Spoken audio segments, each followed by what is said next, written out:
that the drive-through is much better than it was before.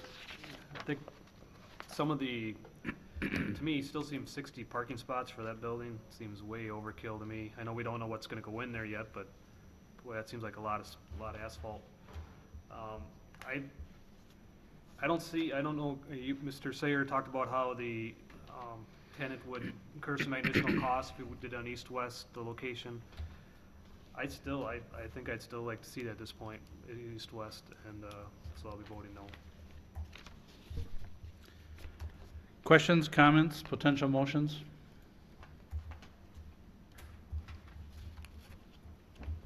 Mr. Ayers? I just have a question for the applicant, really. How soon are we going to know what the tenants are going to look like, or do you have any idea of what's coming? We're working pretty actively right now with the group. Please, if you would, come to the podium. Not only for us, but those people watching at home. Sure. So I'm Steve Dorn. I'm with the development group.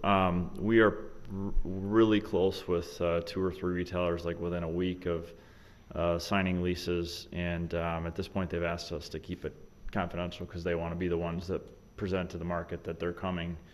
They're not in the market now. I think they're going to be a great addition to town. And like I said, we're literally a week away. And if it's approved, we hope to be under construction by the middle of September. So one other comment I did want to make on the east-west orientation, because it's something we really worked hard on to try to figure out a way to make it work and adhere to the requirement, is a lot of the other developments that have been recently approved outside of Dairy Queen have their road where they're at on Verona Road is at an east-west. So it's easy for them to bring the building right to the street and push the building up to the street and meet the east-west requirement. If we were on a part of Verona Road that ran east-west, we would be happy to figure out, we would just meet the east-west requirement by default by bringing it up to the street. But unfortunately, as you come towards this side of town, Verona Avenue turns, and it's not at that east-west direction anymore. So we fall into an area where Hometown Circle is not at a true east-west. So I just want to make that point, because we're not trying to, buck the system or anything like that. We would love to adhere to the requirement. It's just we think that bringing the building to the street and maximizing, the utility of the interior spaces for the tenants is probably a win-win for everybody. We have, some tenants that we looked at with the plan where we'd have the building angled, and they literally told us, you can build that, but we're not going to pay rent on it. It's space that we won't use at an angle like that. So I just wanted to make that comment.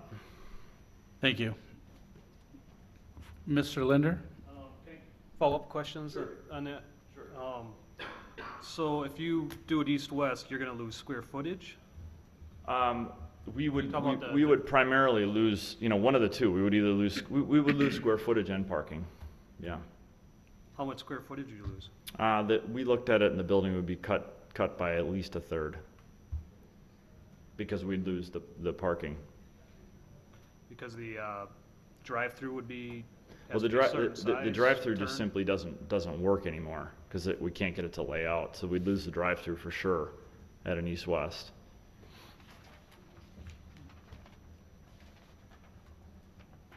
how far would you have to turn it on this map, like degree-wise, is it? Was there a?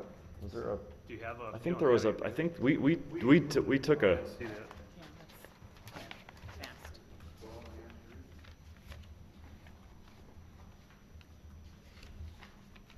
So on this drawing, you still got 8,620 square feet. Yeah, we wouldn't be able to build that much so with the way it lays out with the parking. With the restaurant type uses, restaurant uses are usually a minimum of 10 to 15 stalls per 1,000 square feet. And retail is usually around 5 to 1,000. And right now, with the current plan up to the street, we're at 7 stalls per 1,000. So we feel real good about being able to do a mix of restaurants and retailers and have a good parking mix. If we did about half restaurant food and about half retail, we'd be in a good position where we wouldn't have parking problems. could always park on Hometown Circle though too, right? That would be, yeah, there's overflow, you know, if there's real successful establishments there. Thank you. So, you bet. Further questions or comments or potential motions? You know, I think certainly we've heard again tonight that we need to revisit the issue of east-west orientation and where that would begin and where that would end. But my opinion still is that I believe that this is a good project and that it ought to move forward. Mr. Horsfall? I guess at this time, I'd like to make a recommendation to the Common Council to approve the conditional use permit for the 1611 Hometown Circle to allow the construction and use of a drive-through and 2 outdoor patios with the following conditions. Prior to issuance of the building permit, the applicant shall submit a revised photometric plan and erosion control plan, stormwater management plan for city staff review and approval. We have a motion by Mr. Horsfall. Is there a second? Second. Second by Mr. Yurs. Questions or comments on the motion? Seeing none, I'll call the question. All those in favor signify by saying aye. Aye. Opposed, no? No. The noes raise their hand, please. We have 4 ayes, 3 noes, and the recommendation will move forward to the Common Council for next week, Monday. Let me get caught up here on my notes.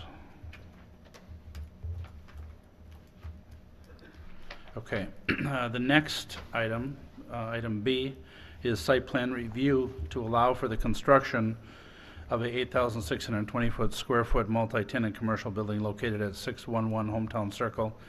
This is site plan review and requires plan commission review. This would not go to the Common Council. Mr. Sayre? I have nothing to add. Nothing to add. Questions or comments? Potential motions? Mr. Horsfall? I was wondering if it's possible to table this until we hear what the Common Council says about this. I know it's kind of a little reverse. Mr. Burns, if you would, please. I think the way this has been handled sometimes in the past when there are items that go to council and then some for plan commission is to make the approval contingent upon approval by the Common Council of the conditional use permit. So if the council would not approve that, then the site plan approval would not be in effect. Okay. Mr. Horsfall? At this time, I'd like to recommendation to approve the site plan for the proposed multi-tenant commercial building to be located at 611 Hometown Circle with amendment, what's the word I use? Just with a condition. With a condition of Common Council approval of the conditional use permit. Okay, we have a motion by Mr. Horsfall. Is there a second? Second. Second by Mr. Yurs. Questions or comments on the motion? Seeing none, all those in favor signify by saying aye. Aye. Opposed, no. Sorry. No. That motion carries. Will the noes please raise their hand? Heinzen, Ritter, and Linder. Thank you. So that will be on the Common Council agenda for next week, Monday. Next, we have discussion and possible action regarding site plan review for, what do you pronounce it? Gabby Meats to construct a 3,200 square foot building addition located at 510 South 9 Mound Road. Mr. Sayre, if you would, please.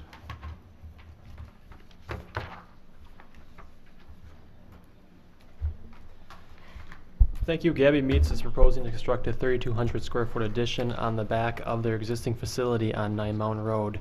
Currently, there is a small storage area in the back outlined in red here. This area would be removed and they'd place the addition in the hashed area here for cold storage and freezer storage. From a bulk standpoint, it meets all the zoning requirements. A landscaping plan was submitted with it. They are doing some minor landscaping in the front of the building, which does conform to the zoning requirements. Staff has no concerns with that. The architecture of the building will blend with what's out there already, metal panels, consistent with the area. It's an industrial area. Staff has no concerns with that too. So with that, staff recommends the Plan Commission waive the initial review of the proposed building addition and approve the site plan for Gabby Meats located at 510 South 9 Mound Road. Thank you, Mr. Sayre. Are there any questions? Comments? Potential motion? Mr. Linder? I'll make a motion to recommend the Plan Commission approval, or to waive the initial review of the proposed building addition and approve the site plans for Gabby Meats located at 510 South Nine Mountain Road. We have a motion by Mr. Linder. Is there a second? Second by Ms. Ritter. Questions on the motion? Seeing none, all those in favor signify by saying aye. Aye. Opposed, no. And that motion carries. Next, we have discussion and possible action regarding site plan review for Sigma Aldrich Corporation, SAFC, to construct a 13,510 square foot warehouse addition and a 2,320 square foot building addition located at 1101 Kettle Moraine Trail. Mr. Sayre, if you would provide the background, please. Thank you. The existing facility for SAFC was approved in 2008, and that allowed for the construction of 45,000 square feet. As part of the project, they master planned the site. They showed areas for expansion and areas for additions. And the proposed warehouse and the laboratory area are consistent with what was previously shown on those site plans. From a zoning standpoint, the proposed additions meet all the required setbacks. Access to the site will be unchanged. Parking, once again, will be unchanged. There's currently 64 spaces out there. If parking were to become an issue in the site, there is sufficient space to expand in the future. A landscaping plan was submitted and does conform to the points requirements.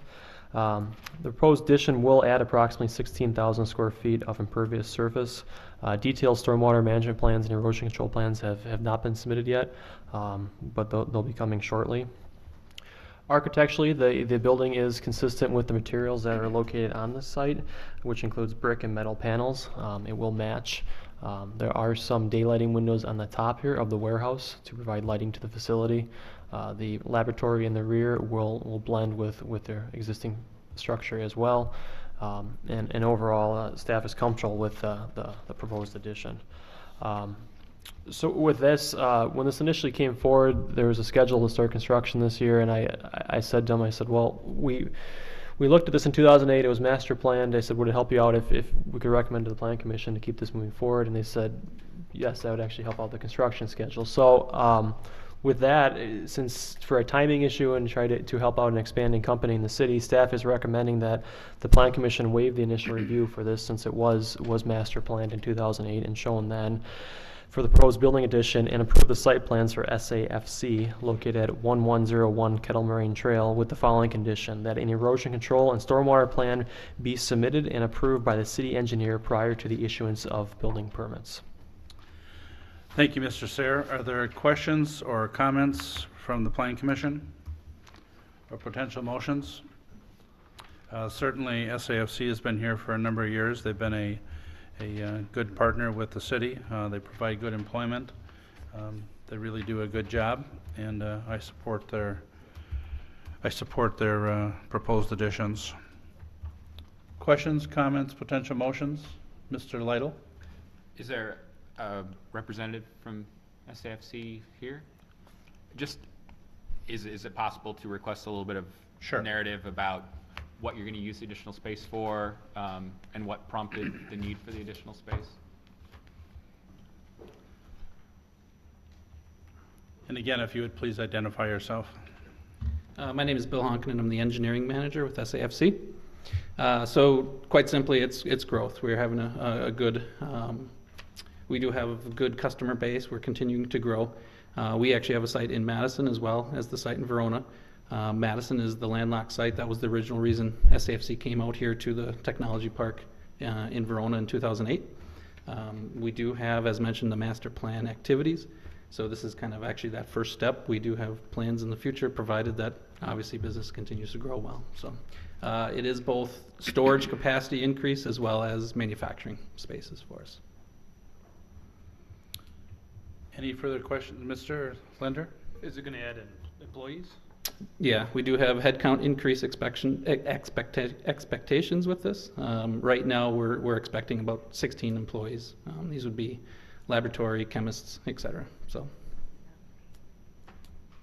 Further questions or comments? Not seeing any, thank you. Questions, comments, potential motions? Ms. Ritter? Thank you, Mayor. At this time, I will make a motion that the Plan Commission waive the initial review for the proposed building addition and approve the site plans for SAFC located at 1101 Kettle Moraine Trail with the following condition: that an erosion control and stormwater plan be submitted and approved by the city engineer prior to issuance of any building permits. Thank you, Ms. Ritter. We have a motion. Is there a second? Second. Seconded by Mr. Linder. Questions or comments on the motion? Seeing none, all those in favor of the motion signify by saying aye. Aye. Opposed, no. Motion carried. Go ahead. We look forward to seeing the addition. Thank you. Mr. Mayor, I need to leave for Okay. family reasons today. Sure. Thank you, Mr. Linder. Next, we have agenda item number 10, which is initial review of a proposed 24,890 square foot multi-tenant building located on Lot 25 in the Liberty Business Park. Mr. Sayre, if you would provide the background, please. Thank you. This is as the mayor explained, a multi-tenant building, the first building within Liberty Business Park. The applicant intends to use this as a flex space that could attract both retail and industrial and possibly office users as well. And I think a good example of this would be a like showroom in the front. An example I used was a window company. I'm not saying that's what's going in there, but just a window company with a showroom in the front, and then obviously the back would be for storage of the windows, and obviously with the semi-loading in the back, that'd be highly accessible too. So from initial review, we looked at the bulk. It looks like it will conform to the setbacks. The setbacks weren't shown on the site plan and only to be shown on future site plans. 120 parking spaces have been provided. In general, the site feels a little overparked. Probably too much parking on it. It'd be nice to probably cut that down and show at least the southern part and possibly some of it on the east as well as a future parking area and not install that right away. But until we know future tenants, it's difficult to say if 120 or what the appropriate number is. Access, the applicant's proposing access from Liberty Drive and Clarity Street. Liberty Drive will be constructed this year.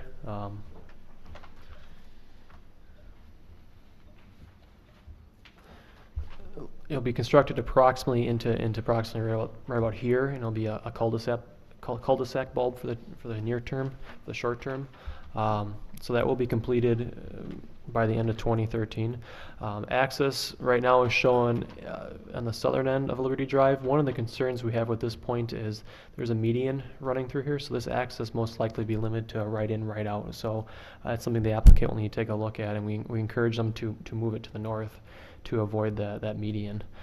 Other issue with access is Clarity Street is not planned to be constructed this year at this time, and I don't have a construction schedule for that, so that's another concern they'll have to get over or move beyond is that access there may not be a street or it could just be a drive. We'd have to work through that too. Land uses, the property is actually divided into two zoning districts. The northern part of it is zoned suburban commercial, and the line there is approximately, say, right about there. And the southern part is suburban industrial. So through this process, they would need to rezone the site, most likely to suburban industrial. Suburban industrial does allow retail as an accessory to industrial uses, so long as it doesn't occupy more than 25% of the building. With this building having loading docks, that's probably the most appropriate zoning classification for it, because they could still do the showrooms and the front side, and the back could still be the warehousing and the work area. Land division, one of the things we've also asked for is master plan this site. This is one of the bigger lots in the business park. It's approximately 11.5 acres. A use like this is only utilizing the front part of the site. We're just curious how this back could be used, how this corner piece here will be used as well, and how it all will tie into the big picture and the big plan of what's going on out there. So we've requested some more details on that as well. Architecturally, the applicant is proposing a building that will contain brick, metal, and hardy plank siding. I encourage the Plan Commission to look at the materials and provide feedback to the applicants. This would be the first building within the development, and most likely will kind of set the tone of what else will be out there. A similar building to this that I referenced in the report, there's a multi-tenant building on Stoughton Road as you come off the Beltline.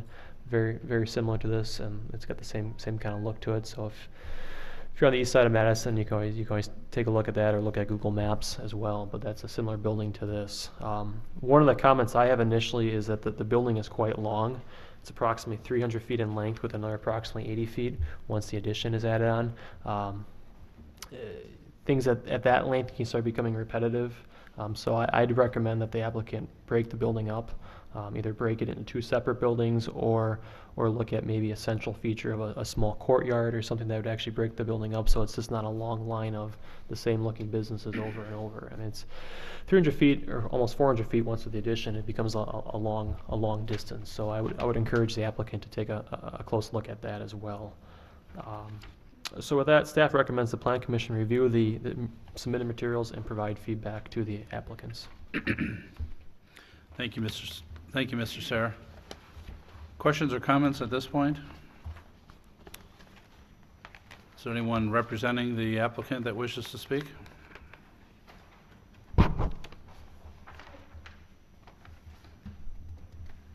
My name is Jerry Berkwin. I'm with Dimension 4 Architects in Madison, and we're the project architect for it. So a couple comments, I think, in general on what we're looking to do and what your goals are probably the same for both of it. And I do agree, I think we can break up that building. I don't know, it's probably more just a facade treatment, make it read and go for more offsets kind of on that to get that facade to break up a little bit. I did bring one additional drawing, which you did before, is could you ask kind of how the rest of that lot or that site might be developed? And I don't know if you can catch that or not, but what we're doing is actually there will be a future building which will actually be... If I could, I'm going to ask you to Put that up. go over there because the camera can pick it up easier there, and then perhaps you can grab either the lapel mic or the cordless mic over there if you would.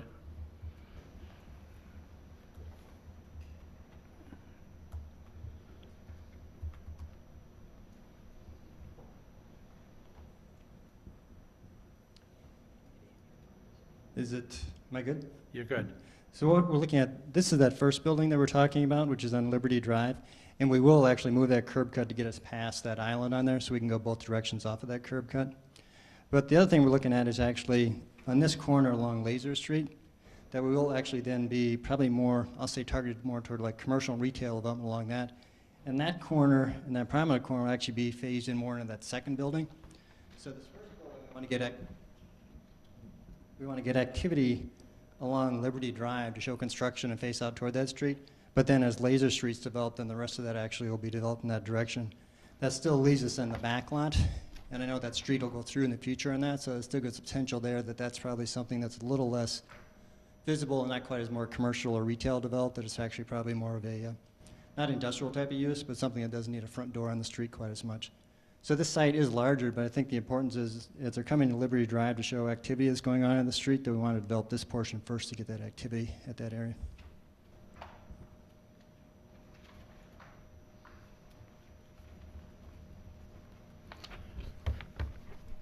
At this point, are there any questions or comments for Jerry? Anyone else representing the applicant wishing to speak? Hello, I'm Mike Green. I'm with the law firm of Michael Best & Friedrich, representing the developer. And we're really here tonight just to go through the process and get your feedback on this.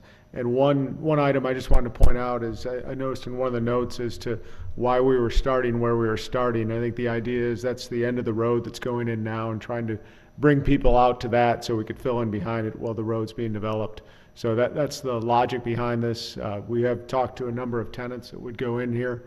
No one that has signed specifically yet, so we can't announce it. But Mr. Reinke's pretty confident that if he builds a building, people will come and occupy pretty quickly. So thank you. We appreciate your feedback. Thank you, Mr. Green. Comments? Mr. Horsfall? Does the city have an agreement with the property owner about any type of art treatments or any kind of buildings that need to be met or anything like that? Or is it on an individual basis as the buildings go in? Mr. Burns? The city does have a development agreement for property for this development. This is part of our TIF district number 6. As part of that development agreement, it identifies valuation requirements that need to be met each year for property within the district, but it does not address particular buildings or architecture of buildings. It just simply identifies value that needs to be created. Thank you, Mr. Burns. Mr. Horsfall? And I guess I would echo what Adam had mentioned earlier today about, or earlier in the meeting about some of the requirements that we're looking at, so. Other questions or comments? Certainly one of my initial reactions, and we heard it here this evening before, and that is that the first building is going to set the stage. So I think it is extremely important that we have a high-quality building, something that looks nice from all different points of view. So I think that's extremely important. I would agree with with the comments that Mr. Sayre had, especially the building at 300 feet in length or more, and it sounds like that's something that you're willing to work with. So, other questions or comments from Planning Commission members? Sorry, Mr. Lytle? Yeah, just recalling when this was laid out for us, the idea was to reserve kind of the southwestern corner of the overall development for more commercial or retail, which was, from my perception, negotiated down significantly from original plans to focus a lot of this area on retail. And then one of the pages here shows this sort of falls into the suburban industrial flex portion of the site, and I think sort of is basically in the heart of the site with the construction of the new road. So this is one of the larger lots, and the idea was, from my perspective again, to lay out some larger lots that would give flexibility based on the sort of tenants you saw expressing interest. And in this particular case, I think you're being consistent with what you presented to us then. I do think, finding a tenant for the backside of that lot may present a little bit of trouble for you down the road, but that's something you all are comfortable with. I'm comfortable with it. So just echoing from an overall standpoint the comments already expressed, I'm in support. Thank you, Mr. Lytle. Ms. Ritter? I would echo Pat's comments as well. Just a question that I have is with the building that you submitted to us. Janie, could you pull the mic a little closer? I'm sorry. That's all right. People don't usually have a hard time hearing me. Is it my understanding that the inside of this building will also have that flexibility that, are there going to be hard walls inside, or are you going to build out dependent on the tenant that you have? I think it'll vary by tenant. I think the concept is that each of the tenants will have some level of office that'll front on the street, and then depending on the size of warehouse that they need, I think we're talking about just kind of a gray box inside the warehouse, correct? Okay. Yeah. Thanks. Next. Thank you. Further questions or comments? Again, this is an initial review. We're not taking any action here this evening. Mr. Horsfall? I guess, has Mr. Gunlack looked at the turning radiuses coming in and out of the parking lot to handle semi-traffic? We haven't looked at the turning rate. We haven't looked at the turning radiuses yet. I mean, this is a conceptual plan, and it really hasn't been laid out as to, when we get the final site plan, we'll look at that. Not seeing any other hands, so with that, I think we will move to the next agenda item, but we appreciate you being here this evening. We look forward to hearing from you again.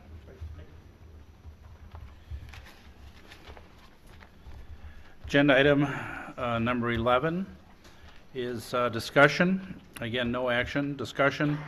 Plan development concept plan for the Prairie Oaks 3rd Edition to construct apartments and a senior housing complex located east of Enterprise Drive and north of Cross Country Road. Mr. Sayre, if you'd provide the background, please.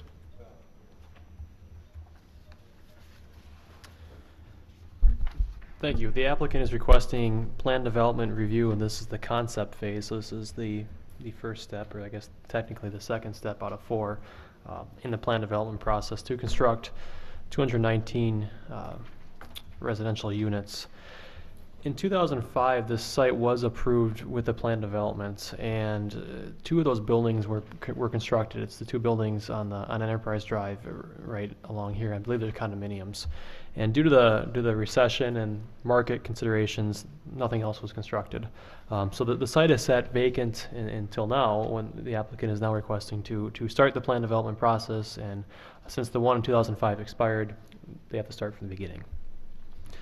So Mr. Sarah, would please explain to, especially those watching, the timeline that we have for that expiration to take place? Yep. So plan developments by ordinance expire after 5 years. So in 2005, it was approved and expired approximately probably about 2010, 2012, depending on when the actual condominium units were originally constructed. But there is a 5-year expiration where if nothing happens, it does expire. So in order to come back and look at the site, and they have exemptions they're requesting, they have to start the plan development process from the get-go, or from the start again. And once again, if this is to be approved, there'd be a 5-year window they'd have to construct this project and work through it. So that's why we're back here tonight, when there was one previously approved, but now they're coming forward with some minor changes to it and do the expiration.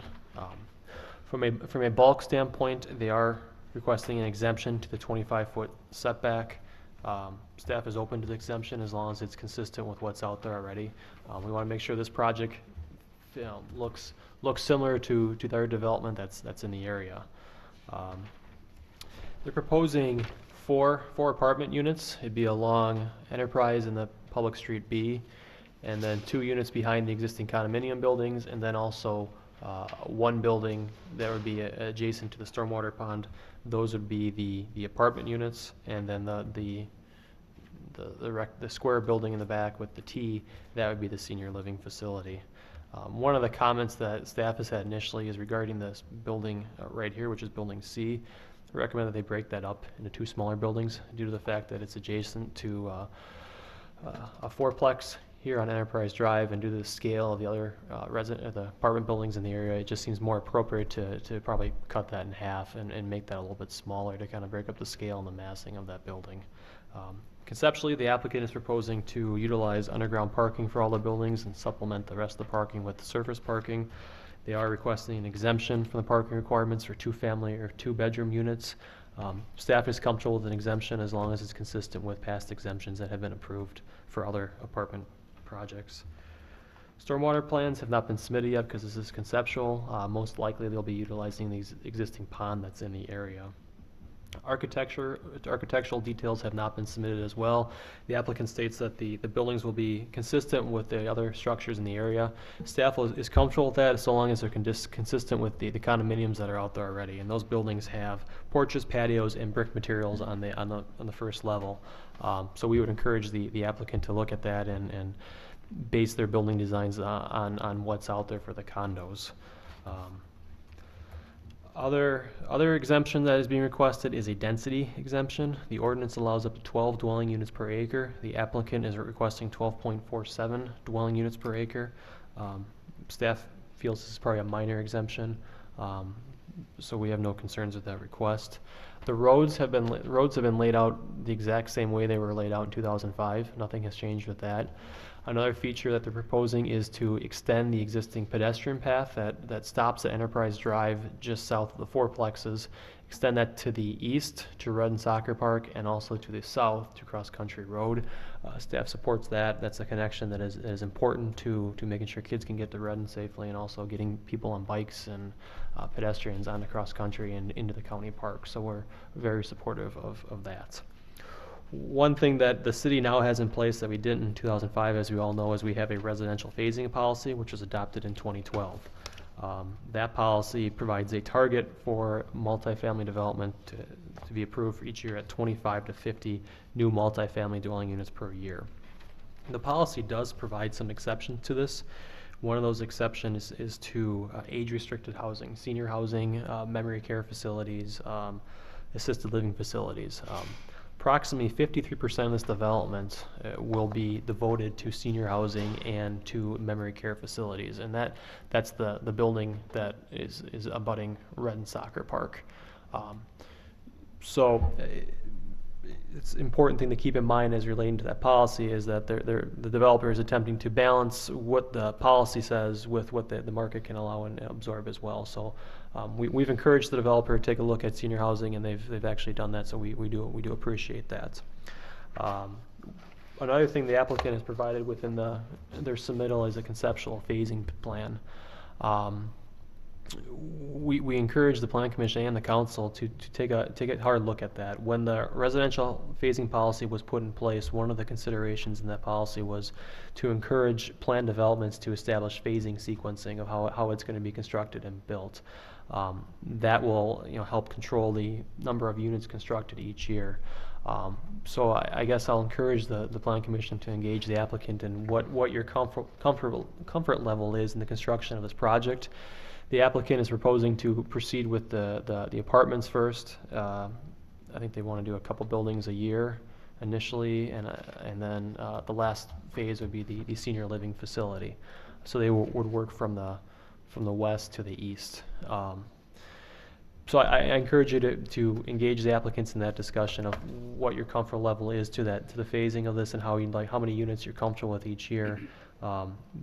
Because I know they're looking for that feedback, and it will help staff as well with this project and other projects as well of how these are phased in the place. So with that, we recommend the Plan Commission review the submitted materials and provide feedback to the applicants. I know the applicant is here along with the developers, and I'm sure they're happy to answer any questions you have. Mr. Yurs? Actually, my question probably would be more suited towards you, Mr. Sayer. How did that phasing work with the Hawthorne Hills as well as the West End additions? Mr. Sayer? It's been in place, the policy's been in place since October 1st of 2012. So Hawthorne Hills, that was completed well before there. The West End, I believe, was completed before this policy was put in place as well. Bill? Mr. Burns? Yeah, with the West End, the plan development for that identified a maximum number of residential units, and that plan development was approved prior to this policy going into effect.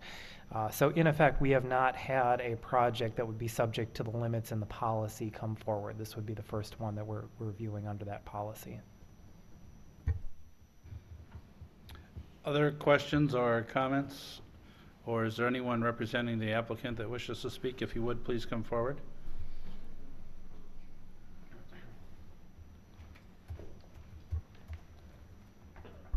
Well, thank you for the time this evening. I'm Justin Frame. I'm an assistant planner with JSD Professional Services. We're serving as the agent on behalf of the ownership group, GCG Investments, which is available for questions as well, and introduce themselves after.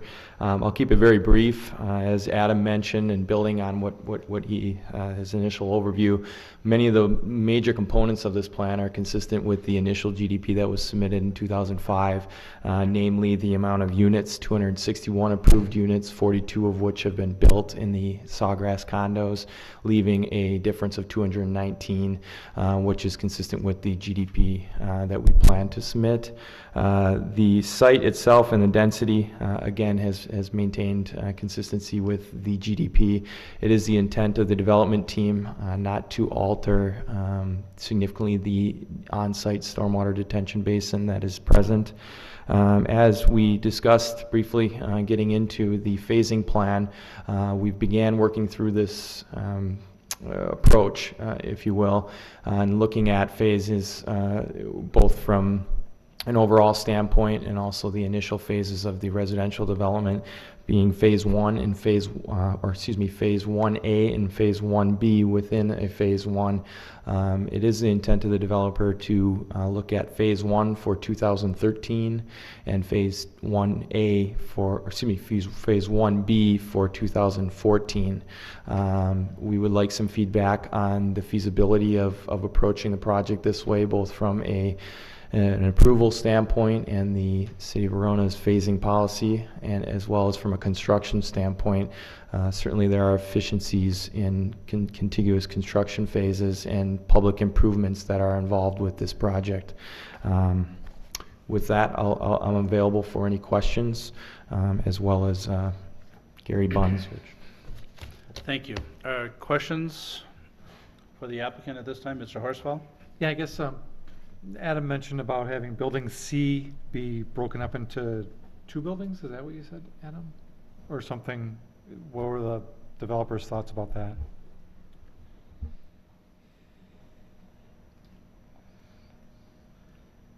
The initial concept for that lot presents some challenges, both from the lot configuration, the depth standpoint, and also an open space and kind of a lot coverage standpoint.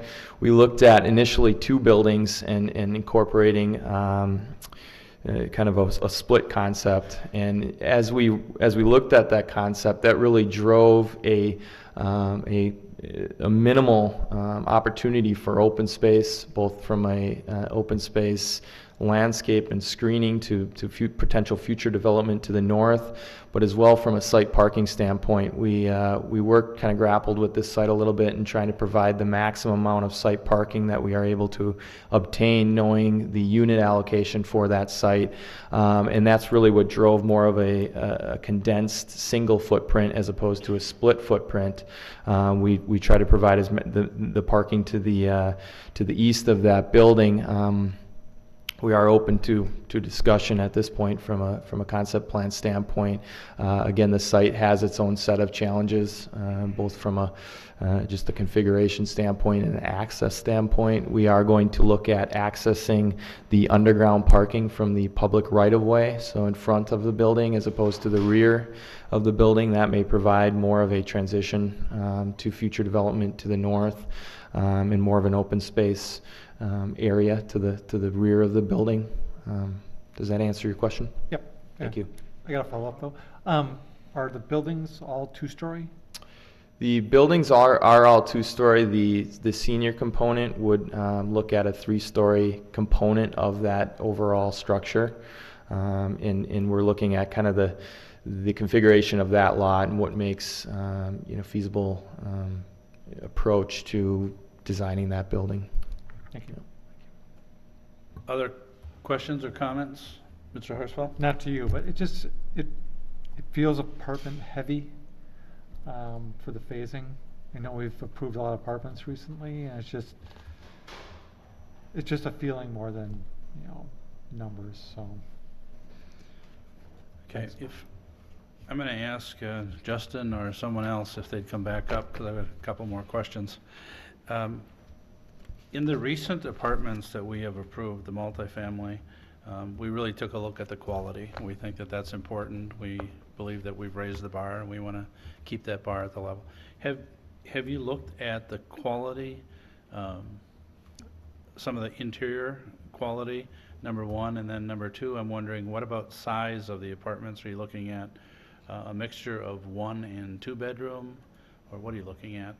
And potential rentals, I know it's a little bit hard to say, but you must have done some analysis to see what people are willing to do. So. Certainly, and I'll touch on this, and then I'll turn it over to Jerry as far as the unit mix. But as I mentioned, GCG has a reputation of quality development and management, and it is our intent to maintain a consistency both from an overall development standpoint with the context of the neighborhood, of the condos that are there right now. That is the intent. In the next stage, we will be providing much more detailed information on themes and images that we're really trying to create within this development. But certainly, the ownership group is looking to develop this and own and manage this, so it's not being turned over upon construction. So with that, they are taking an approach that they want to build something they're proud of, and that is able to stand the test of time from a management standpoint. I'll turn it over to Jerry for the unit mix breakdown. Thank you. On the unit mix and the type, the original buildings there right now, which are condo buildings, and again, there's no corridor, so every unit kind of fronts onto the street, and you come up from the basement parking directly into your unit. We're looking to do that same unit type actually within the apartment, so it's not like a typical apartment, say with a corridor down the middle and the elevator. Everybody's got their own kind of unit and porch out to the front on the street and that stuff, and hidden parking down beneath that. The initial mix based on the study we're looking at, let's say like a typical 50 units on that, whether it be 24 one-bedrooms, 18 two-bedrooms, and 8 studios within that mix. So it's a balance between those, so we kind of hit a lot of different price points on that. size of the units are actually pretty similar to what's on the condo market out there. So we're looking actually in the studios, probably like 525 to 550 square feet. One bedrooms, one bath would be 800 to 850, and the 2 bedrooms would all be 2 bath, and they're like 1,100 to 1,200 square feet on that. So these are, again, we're trying to hit a lot of different bases on that time, but actually have almost, I would say, a condominium type of quality, even though it's a rental type of market out there. Thank you. Other questions or comments? Mr. Lytle? Thanks. I know that when we were preparing the city comprehensive plan, this was already, GDP had been approved for the Prairie Oaks area. And in general, the city had been looking to move towards the direction of intermixing single-family residential with multifamily. And I still support that overall. Now, I think that Prairie Oaks has done really well out there. I don't think that there have been issues. I do think we do want to approach this with a little bit of caution of creating too large of a mass of multifamily in any one area within the city. I think overall I'm in agreement with the GDP as it was originally proposed, but I do think we want to give some thought to how much multifamily we want all in one area in the city. I think that was a good decision made with the city comprehensive plan, and something we want to think about, especially if the majority of the new multifamily that would be approved in the city over the next 3 years would be here at Prairie Oaks. So that's not to say I don't support the overall plan to add more multifamily. I just think the scale of it is something we want to think about. And that leads to the one point that I wanted to make and wanted to ask Mr. Gunlock from a traffic perspective. I know I hear from a lot of people that live in that area about the traffic and the speed of traffic on Enterprise. And I'm wondering if you have any initial comments about how much this would impact the traffic. If they have 200 units, there's looks like quite a few of those units, probably 100 of those units are in the senior care. There shouldn't be too much traffic generated from that. But the other units, there's probably another 120 units. You can probably figure 6 vehicle trips per day per unit, give or take. So you might increase the traffic out there by, say 700 to 900 vehicle trips a day, ADT. Enterprise Drive is, I believe, is at 40 feet of width. It has sufficient width to handle that traffic.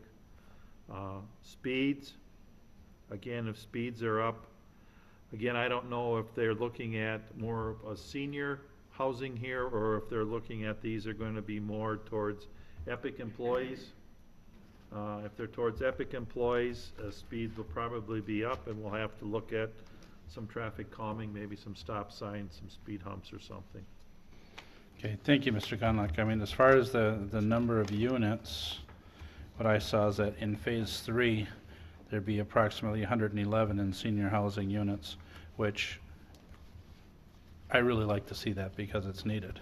So I think that's a very important piece of the proposal that's in there, and that I really support, and would hope that would be done very, very nice, so that we can have some, and I like it because it's different levels of care in that one facility as well. So thank you, Bob, for your comments. Any other questions, comments, feedback for the applicant? Ms. Ritter? I echo the concerns that Pat has with the number of units in this area. However, I live across M from this, and I know that the current buildings that are there are very nicely done, and they're very nicely maintained. And I would assume that this would follow suit. Also, the topography is that it dips down from most of the neighbors that are around this area, so visually, you really don't see a whole lot of it. So I would be more in support of the number of units that you have here. If it was put someplace else, I think I may have a different feeling about it. Secondly, I really like the fact that you're putting the memory care and the assisted living housing in there. There's a facility that's very close to this that I know has waiting lists, and I know a lot of people in town, because I've gone through this with my mother-in-law recently, looking for places, quality places to take their elderly parents or loved ones, and I think this would be a great spot. One, I like the courtyard that's in the middle of it. For memory care, that is key. They like to be outside. And second of all, that they can look out the windows and see the park. I think the location of it is perfect. And I like the fact that you're keeping them to, 2 stories mainly, with the 3-story possibly on the senior living, but we'll see that when it comes in. And I also appreciate, finally, the pedestrian walk over to the park along Cross Country Road. I think that's very much needed, and so thanks for including that in your plan. Thank you, Ms. Ritter. Additional comments or questions? I'm not seeing any hands. So with that, we look forward to you coming back. Did you want to make another comment? Sure. The ownership group just wanted a chance to introduce themselves. Oh, sure. Please. Good evening. Hi, my name is Gary Bunz. GCG Investment sounds like a very corporate type organization, but it's actually George Coletti, Chase, and myself, Gary, GCG. We're a family business. I have 4 kids. Chase has 3, 1 in the way, and George had 5. So we share an office. We work together every day. Pretty much everything that we do is a family investment type project. So we have a number of companies. A lot of it seems to be real estate based. George started in real estate long before the beer business. I'm going to say probably 50 years ago, at least actually. And everything that we've been involved in, we've held on to, unless somebody's come along and they're in desperate need of a 1031 and they want to move some property or acquire some property. But that's how we look at this project too. So very family based. We're looking to hang our investment funds out there and build a really quality project, hopefully enhance this community as well. We've done things in Madison from on campus, 121 unit complex. This was before my time on the real estate side. George did that, cut the density in half. We still maintained 100% occupancy, and the project worked really, really well for us up until the point that we sold. Another one that maybe some of you are familiar with was called the Old Pepper Tree. It was a real problem project on the Beltline, kind of kitty corner from American TV. And it used to have, I'm going to guess, 60 to 80 police calls a month. We acquired that project and did a lot of investment back in it. I think the project did very, very well for us. Right up to the point we sold it, we took it from about 46% occupancy up to, at one point, for a very, very short window, because I think it was a 252 unit building, up to 100%.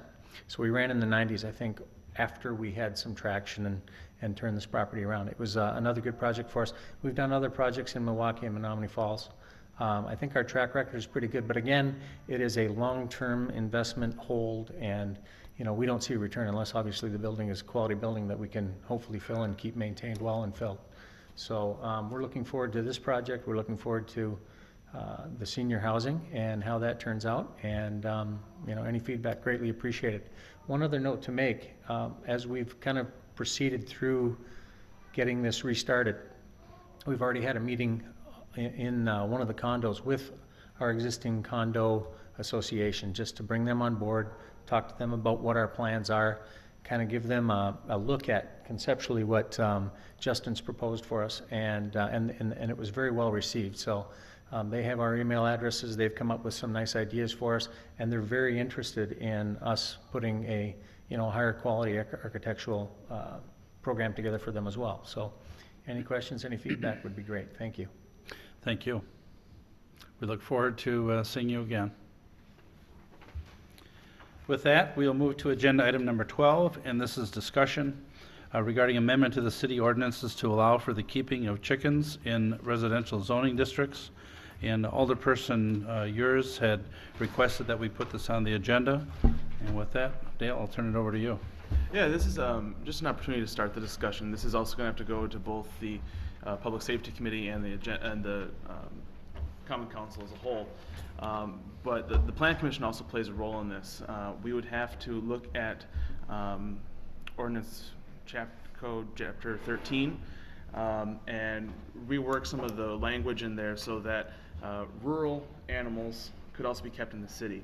Now I understand that's a slippery slope saying rural animals can be kept in the city, and so I'm not here lobbying that we bring dairy cows into the city or anything like that. So you can limit it. Lots of communities around Dane County, including Middleton, have chickens and are having great success with this. So there's lots of different ways we can take it, to permitting or just to a blanket like we have with dogs, saying you can have a dog in your home. And so tonight is really just kind of start the discussion, see where the Plan Commission is at, and if there's support for it. Thank you, Mr. Yurs. Questions, comments? Mr. Heinzen? Sure, I'm just curious, is there, have you or others been asked by the public to move forward? Like, how many people are interested in this? I don't have an exact number, but I do know I've been contacted about it, as well as a few other alders. That's actually what I've gotten the most contact about, has been chickens. And so that's why I brought it to this meeting, because it's been a sizable number of people interested in this new wave of interest. Can you put a number to that? Sizable, just, are you talking like, 10, 100? More than 10, I'd say closer to, between 15 and 30 people. Okay. Thanks. Other questions or comments? Mr. Horsfall? Well, growing up in the city and not in rural, I'm not that much in favor of that. If someone moved in next to me, and that's based on nothing. So, if somebody moved in next to me and wanted to grow chickens, I don't know if that'd be good or bad or anything. It's just, I don't have a feel for it. But my gut reaction is that I don't like the idea. So anyways, that's Ms. Ritter? 2 cents. I am currently in the same boat as Jeff. When I first saw this, I thought, that's interesting. Talked to some of my neighbors, and they didn't seem too open to it as well. But I will say that I would need more information about it. I've never really spent a whole lot of time around chickens to know if how messy they are or what they require or what. So I would need more information, but my initial reaction would be, I'm not very interested. Cheers. I know there are a lot of issues to be worked out with this proposal. I'm not saying that obviously. One of the big questions I had when this was first brought to me was the issue of waste and how do we deal with the waste. And there's ways to do that, through composting mainly. And in looking at Middleton, they're not having too much of an issue with the noise or things of that nature. You can not allow roosters. That cuts down big time on the noise. The chickens would obviously have to be in an enclosed structure. You could also limit, how close that can be to your neighbor's property line. So there's lots of little different decisions that will have to be made, not necessarily at this level, but at the council and the public safety. But I just kind of wanted to get the conversation started, so that if you do have questions, we can start writing those questions down and hopefully getting those questions answered so that we can move through the process. Mr. Lytle? Thanks. Mr. Sayer, I know that Dale mentioned that Middleton has sort of some distance in time ahead of us on this. Do we have an idea how many cities, villages in the southern Wisconsin have chicken ordinances and what sort of feedback they've gotten, good or bad, as those ordinances have been in place for a period of time? Mr. Sayre? Sure. Staff hasn't really done any work on this yet, so I don't have an exact number. Off the top of my head, I know Middleton obviously allows chickens, Madison allows them, and I think there's a handful from where I came from the east side of the state that allow them as well, but we haven't done an exhaustive search yet, or to be honest, done hardly any work on it. Yeah, I'm just curious in terms of your counterparts in those cities, if there's been a lot of complaints, very few, but again, that can be part of the vetting process. I think, first of all, there's a lot of work that needs to be done on this if we're going to move forward. There are municipalities that have ordinances out there. There's, some model ordinances that can be used. I think we have to be very careful though. And I was trying to look here. It was either earlier this week or late last week I got an email, and I had heard that this was coming, that there's people that are also taking a look at honeybees and potentially potbelly pigs. So I think if we're going to have the conversation about whether or not we're going to have these types of animals, we really need to get the information out to the city residents. I've lived here since 1993, and no one has come to me at this point and said, I'd really like to have chickens in my backyard. Now, I grew up on a farm, and I know a lot of people tell me that chickens don't smell, but chickens do smell. The other thing that I've heard from a number of people is, some of the ordinances say that roosters would not be allowed. And when you have a young chick, it's very difficult to tell whether they're a male or a female. So some of the people that have been buying chickens in the past find out that they do have a rooster. There's issues, and again, ordinances are different depending on where you go, but there's a debate about how you would then slaughter those chickens once they're no longer of use to the families. Do you allow slaughtering on site? Do you take them off site? Those types of things that happen. So I think there's a lot more work that needs to be done, a lot of discussion to be had. Personally, I don't see a need for it at all. I take a look at what our priorities are for city staff as well, and if we're going to have our building inspector spend time, inspecting the chicken coops. And by the way, I would encourage you to go on the internet and take a look at some of these chicken coops, and I guarantee you that are for sale, used and new, and I guarantee you that it's not something that you would want to have in your neighbor's backyards. So, I'm also concerned about the amount of city staff time, the building inspector, the police department, because there will be complaints. I'm not saying that there's going to be a lot of complaints, but I think as a city we need to determine what are our priorities. And to me, this is just not one on the top of my list, but that's me personally. Other questions or comments? I mean, at this point, and I'm not sure, Dale, if you're planning on bringing this to the council or not, but if you are planning on bringing it to the council, then it probably makes sense that we direct the city staff to take a look at some other ordinances and, the positives and negatives of allowing chickens in backyards, trying to find out, how many people have chickens in communities that are comparable to our size and so forth.